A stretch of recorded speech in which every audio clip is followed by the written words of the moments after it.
Nous rentrons à présent dans la deuxième partie des Acteurs de l'écho consacrée à notre débat et nous vous présentons ce fameux projet Columbus.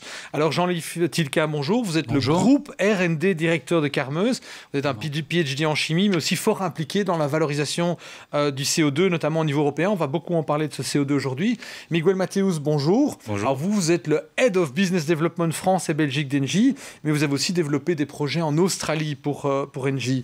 Raphaël Thillot, bonjour. Vous êtes Executive Vice President Renewable and Hydrogen chez John Cockerill. Vous avez été consultant chez BCG avant de basculer dans l'industrie de l'énergie. Nicolas Valette, bonjour. Alors vous êtes le partenaire qui dirigeait la partie conseil en développement durable chez EY. Vous avez aussi été CFO de chez l'Empiris, toujours dans l'énergie. Alors je m'adresse d'abord aux trois partenaires du projet. Est-ce que vous seriez capable de nous expliquer Columbus en quelques mots simples? En quoi est-ce que le projet est exceptionnel? Qu'est-ce qu'il va apporter? Alors je ne sais pas qui démarre pour nous expliquer brièvement. Miguel? Je peux peut-être essayer de l'expliquer. Donc, Columbus est un projet qui est porté donc, par les trois acteurs, Engie, Carmeuse et John Cockerill. C'est un projet où nous avons décidé de combiner nos forces pour relever les défis techniques et économiques de ce projet qui consiste à capturer et réutiliser le CO2. Alors, le CO2 qui est produit chez Carmeuse. Tout à fait. Vous fabriquez de la chaux, c'est intensif en énergie, il y a beaucoup de carbone qui est produit. Donc c'est ce que vous récupérez dans le projet? Ce n'est pas uniquement au niveau de l'énergie, c'est également au niveau du procédé lui-même. Voilà, le procédé a des émissions de CO2 liées à la combustion, mais même si on règle ces émissions-là en changeant avec le renouvelable, l'hydrogène, etc., il nous reste ce qu'on appelle les émissions de CO2 de process, qui sont dites inévitables, unavoidable en anglais. Et donc c'est là que nous, les solutions de CCU, donc d'utilisation et de transformation du CO2, présentent réellement un intérêt pour pouvoir défossiliser notre secteur. Voilà, donc vous récupérez ça et Miguel, ensuite? Oui, donc il y a cette partie-là où effectivement on va capter ce CO2 fatal que vient de mentionner Jean-Yves. Nous avons aussi les électrolyseurs de John Cockerill qui, eux, vont produire de l'hydrogène vert. Alors, donc l'électrolyseur, il va utiliser le carbone pour produire de... Alors, en réalité, non, il va utiliser de l'eau. Oui. Ça a l'air bizarre, mais c'est effectivement de l'eau qui va être transformée en oxygène et en hydrogène à partir de l'énergie renouvelable. Alors, une fois qu'on a le CO2 qui vient de Carmeuse, nous avons l'hydrogène vert qui vient de John Cockerill, nous allons les combiner dans un processus de méthanation où, grosso modo, on va produire de la chaleur qui peut être valorisée, par exemple, avec du chauffage urbain. Et puis, nous allons surtout, en quelque sorte, recycler ce CO2 en produisant un combustible vert, l'iméthane, ou le méthane synthétique. C'est un le gaz... méthane propre, on peut dire le méthane propre. Oui, tout à fait. Voilà. C'est un combustible renouvelable qui peut être, lui, à ce moment-là, soit injecté dans le réseau à gaz qui existe, l'infrastructure qui existe en Belgique, qui peut être utilisé... Qui peut à ce moment-là arriver dans les maisons, dans les entreprises. Tout à fait, exactement. Peut aussi être utilisé comme un combustible vert. On voit le schéma à l'antenne, on me dit, donc dans l'oreillette. Oui, il peut également être utilisé comme combustible vert dans le secteur du transport et aussi bien dans l'industrie, ou une combinaison des trois. Alors vous allez commercialiser ce carburant vert. Quel est l'avantage pour Carmeuse? Vous produisez de la chaux, donc quel est votre avantage à vous? Notre avantage, c'est comme je l'ai dit tout à l'heure, c'est de défossiliser notre secteur et de pouvoir trouver une option pour la partie qui est non évitable par les énergies renouvelables, qui est notre CO2 de process qui est inévitable, où là, on n'a que deux solutions, soit la séquestration, c'est-à-dire l'enfouissement du CO2 dans des sites dédicacés. Qui reste compliqué. Voilà, ou la transformation, en l'occurrence ici en e-gaz, mais ça peut être en produits minéraux ou en produits chimiques, ce qui fait notre implication dans les initiatives dont on a parlé au niveau de l'Europe sur l'utilisation du CO2. Nicolas Valette, ça c'est un avantage financier aussi pour les entreprises qui parviennent à réussir ce processus de décarbonisation? Tout à fait. Je veux dire, aujourd'hui, il y a un vrai enjeu pour les entreprises sur le sujet du carbone, le sujet de la décarbonisation. L'Europe a inscrit une trajectoire jusqu'à 2050 et les entreprises vont devoir décarboniser. Et si elles ne décarbonisent pas, elles payent. Et si elle décarbonise pas, elle doit payer. Le prix du carbone, on s'attend à ce qu'il augmente. Aujourd'hui, il a des niveaux assez bas, mais on s'attend à ce qu'il augmente à 100 € la tonne. Et donc, à partir de là, il y a un certain nombre d'entreprises qui ne seront plus rentables du fait de ce prix de ce carbone. Donc, aujourd'hui, un certain nombre d'entreprises, comme Carmeuse, comme aussi Engie sur ses modes de production, doivent changer leur façon de travailler pour continuer d'exister dans les prochaines années. Alors Raphaël Thillot, vous êtes un peu le fournisseur de la technologie, vous êtes dans les électrolyseurs, vous avez un partenariat en Chine, ça fait depuis 1993 je pense que votre partenaire fait des électrolyseurs. C'est l'élément technologique critique du procédé? Alors effectivement, les électrolyseurs sont critiques. L'hydrogène vert, on en parle beaucoup. John Cockerill est leader mondial aujourd'hui dans la fabrication d'électrolyseurs. Et le projet Columbus est un magnifique projet. C'est une première. Ce sera le plus gros projet de ce type. Vous n'avez jamais fait un projet aussi gros dans le monde? À cette taille-là, non, jamais. Donc c'est une opportunité unique pour la Belgique, pour la Wallonie, d'ancrer réellement ici, avec 3 leaders dans nos secteurs respectifs, un projet pour ancrer une technologie d'avenir ici en Wallonie. Au départ de notre siège à Liège, on développe cette activité de demain. Les électrolyseurs fonctionnent aujourd'hui, mais devront évoluer significativement et rapidement si on veut atteindre... Oui, encore des gains d'efficience qu'on peut avoir avec des électrolyseurs. Le défi, c'est baisser les coûts de l'hydrogène vert. Et pour ça, il faut des équipements qui soient plus efficaces, qui soient plus économiques. Il faut gagner aussi en volume. Donc apprendre ici localement sur un tel projet, c'est réellement une opportunité. Donc vous parlez réellement d'apprentissage. Donc il y a vraiment un risque industriel. Vous n'avez jamais fait un projet de cette taille-là. Et donc c'est des apprentissages. C'est un risque quoi, industriel, technologique qui va venir s'ajouter? Alors je dirais l'électrolyse fonctionne très bien. Le défi ici, c'est le faire à plus grande taille. On parle de 70 MW. Et c'est le combiner. Le combiner avec effectivement le CO2. En faire de l'e-méthane. Donc on n'est plus du tout sur un projet de type R&D, c'est un vrai projet industriel. Ça a été dit plutôt dans l'émission, l'Europe a besoin de projets comme celui-là. Celui-là, demain, il faudra le multiplier, en faire des dizaines. Donc, allez, on va utiliser un terme anglais, c'est une sorte de showcase alors pour vous au niveau mondial? Et pour moi, le caractère innovant ne réside pas dans une pièce, mais dans les 3 pièces du puzzle du projet. Puisqu'il y a dans la combinaison. Dans la combinaison, mais dans les pièces également. On a parlé d'électrolyseurs. Nous, en ce qui nous concerne, notre ambition est de construire une toute nouvelle génération de four à chaud qui est à la fois plus efficient aussi. C'est plus que ça, c'est de produire un flux de CO2 qui soit compatible avec les exigences des procédés de méthanation. Ça veut dire quoi? Compatible, ça veut dire maîtrisable sur toute la chaîne, qu'on puisse le récupérer? Plus concentré. Pour l'instant, l'ensemble de nos fours ont des émissions qui sont relativement diluées. Pour pouvoir travailler avec les technologies de méthanation, il faut le concentrer à un niveau tel que les catalyseurs ou les systèmes de méthanation puissent convertir ce CO2. Ça veut dire que vous combinez au moins 2, et on va parler d'Engie maintenant, 2 enjeux technologiques, 2 enjeux d'innovation qui ne sont pas encore parfaitement maîtrisés. Absolument. Et chez vous, chez Engie? Et puis la 3e pièce qui est la méthanation, donc prendre ces deux substances, l'hydrogène et le CO2, et le transformer en ce combustible renouvelable. Et ça, c'est un processus qui est quand même connu, la méthanisation.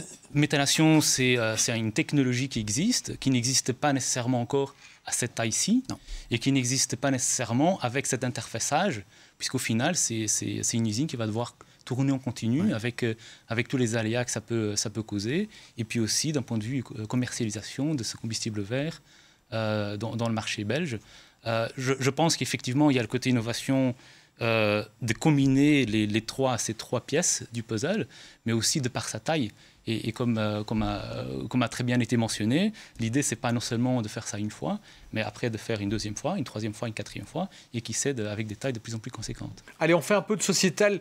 Pour la société Nicolas Valette, en quoi est-ce qu'un projet comme ça est extrêmement à la fois important, mais aussi porteur d'espoir?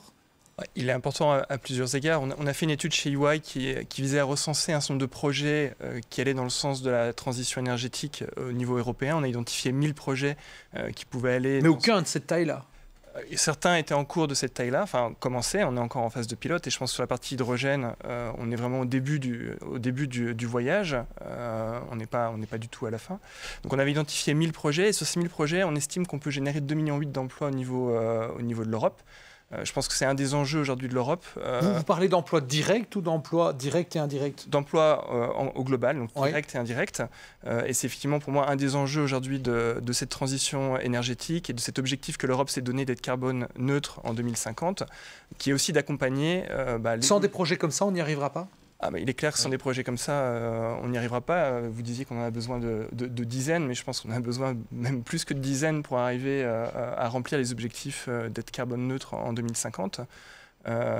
Et comme je le disais, derrière ces générateurs d'emplois, avec d'autres questions que ça pose sur la reconversion d'un certain nombre de personnes vers peut-être des nouveaux métiers, des nouvelles technologies, et d'accompagner cette évolution pour que les gens conservent leur emploi en Europe.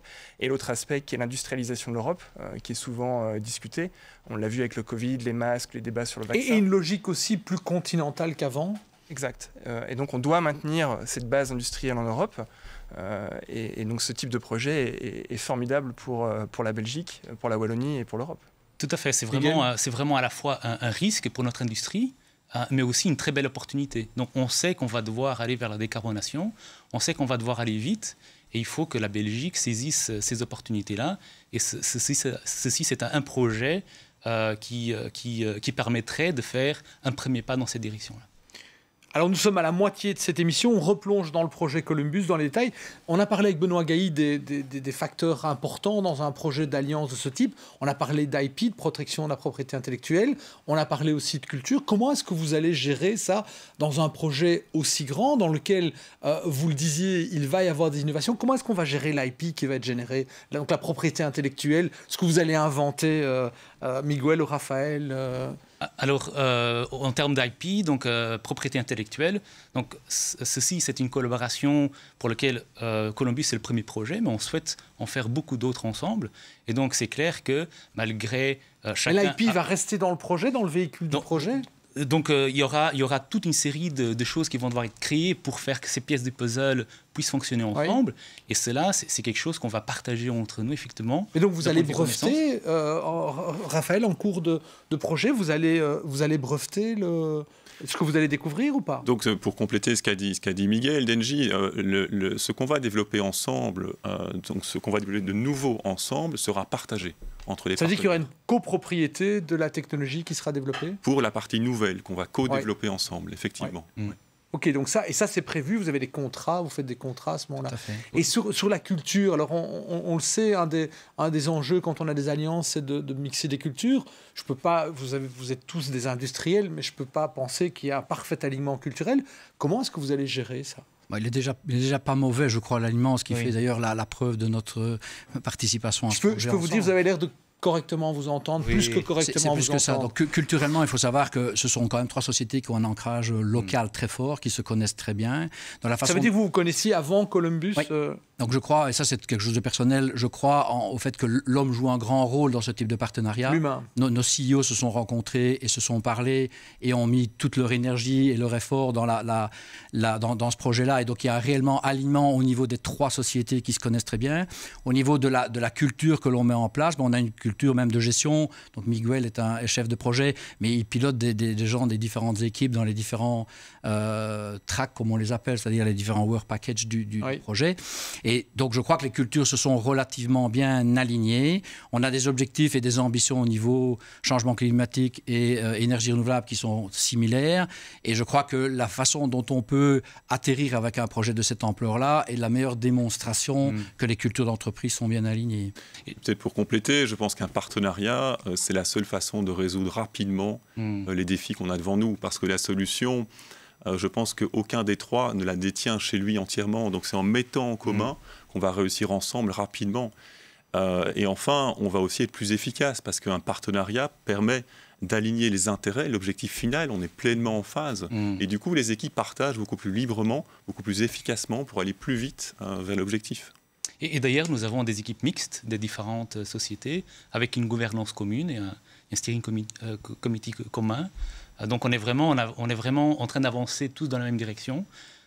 C'est assez fantastique. Alors, de voir comme on peut s'aligner au fait assez rapidement. Question à tous les 4, est-ce que c'est vraiment... j'ai l'impression que c'est un peu plus la culture ou le mindset, l'état d'esprit 21e siècle de dire que les entreprises peuvent faire des partenariats.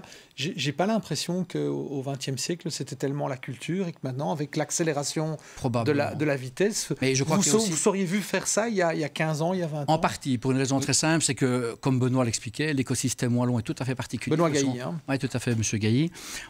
L'écosystème en région wallonne et en Belgique est tout à fait particulier, parce qu'on retrouve l'ensemble des opérateurs R&D de tous les grands groupes dans les clusters, dans le plan Marshall. On parle le plan Marshall, on parle les pôles de compétitivité, on parle de l'initiative BIRD que Benoît pilote également. Mais tout ça fait qu'on se retrouve dans un écosystème où on dit souvent que la région wallonne et la Belgique est the place to be. Vous retrouvez l'ensemble des centres R&D de tous les grands groupes mondiaux localisés dans un périmètre de 300 km autour de Bruxelles, ce qui est quand même exceptionnel, je crois unique au monde. Et cette particularité fait que la recherche collaborative et transversale, sur base de ce que moi j'aime appeler les rencontres improbables entre les acteurs, est déjà... Les smart talks, comme on appelle. C'est déjà la sérendipité. Une réalité en région wallonne. Maintenant, elle commence à se développer, à se catalyser de façon un peu plus globale. Mais la région wallonne a été un des pionniers. Il n'y a jamais eu un projet de cette envergure-là. C'est la taille qui fait son originalité, son caractère unique, tout à fait. Alors, très brièvement, si ce projet fonctionne, ce qu'on ne va pas douter, bien évidemment, qu'est-ce que ça va changer sur le marché de l'énergie? Et alors, qu'est-ce que ça va changer comme pour les industries qui ont cet enjeu de décarbonation? Alors, peut-être par rapport à l'énergie, donc Engie souhaite être le leader de la transition énergétique, tel qu'a été décrit par Benoît tout à l'heure. C'est un enjeu majeur, avec des objectifs très forts, aussi bien de la Belgique, de l'Europe, avec une décarbonation, donc être neutre en carbone en 2050. Donc c'est un défi énorme, aussi bien techniquement qu'économique. Et nous sommes convaincus qu'il faut non seulement agir sur le secteur de l'énergie, mais aussi collaborer avec d'autres acteurs industriels, d'autres secteurs, afin de pouvoir décarboner l'industrie. Donc c'est tout à fait aligné avec notre stratégie, et c'est vraiment avec un grand plaisir qu'on travaille avec 2 autres grands groupes afin d'aller dans ces directions-là. Et ceci d'ailleurs, c'est un projet parmi d'autres que nous développons avec cette même philosophie, mais celui-ci c'est vraiment un beau projet wallon que nous sommes très contents de mettre ici en évidence aujourd'hui. Nicolas Valette, pas de décarbonation, plus d'industrie. Compte tenu des objectifs qui sont poussés par l'Europe, effectivement... Oui, mais là, vous parlez de 2050, mais avec l'augmentation des coûts, une industrie peut sortir dans les 10 ans, si elle ne décarbone pas, sortir du marché. On a des objectifs à 2030. On a une réforme du marché des ETS, des quotas de CO2 qui va être faite probablement au mois de juin, annoncée par l'Europe. Donc il est clair que sans décarbonation, aujourd'hui, c'est impossible. Aujourd'hui, tous les clients avec qui on travaille, dans leur plan stratégique, que ce soit leur business plan à moyen terme, leur stratégie d'acquisition, la place du carbone, des émissions de CO2 qui sont dégagées par les cibles qu'ils peuvent acquérir, est devenue très importante dans les discussions. C'est-à-dire qu'on ne parle plus uniquement de return financier, mais aussi de qu'est-ce que ce target peut venir augmenter ou diminuer ou nous apporter des compétences complémentaires pour décarboner et atteindre cet objectif. Alors, Carmeuse a eu l'occasion de sauter dans ce projet et d'y contribuer, mais comment vont faire les autres industries carbonées pour pouvoir résoudre cette problématique de décarbonation? Je pense qu'il n'y a pas une réponse, comme vous le disiez. Je pense qu'il n'y a pas un acteur qui détient la solution. Je pense que c'est un ensemble d'éléments. Le secteur de l'énergie d'Engie est un de ceux qui émettent le plus de CO2, pas Engie particulièrement, mais le secteur de l'énergie au niveau européen est responsable.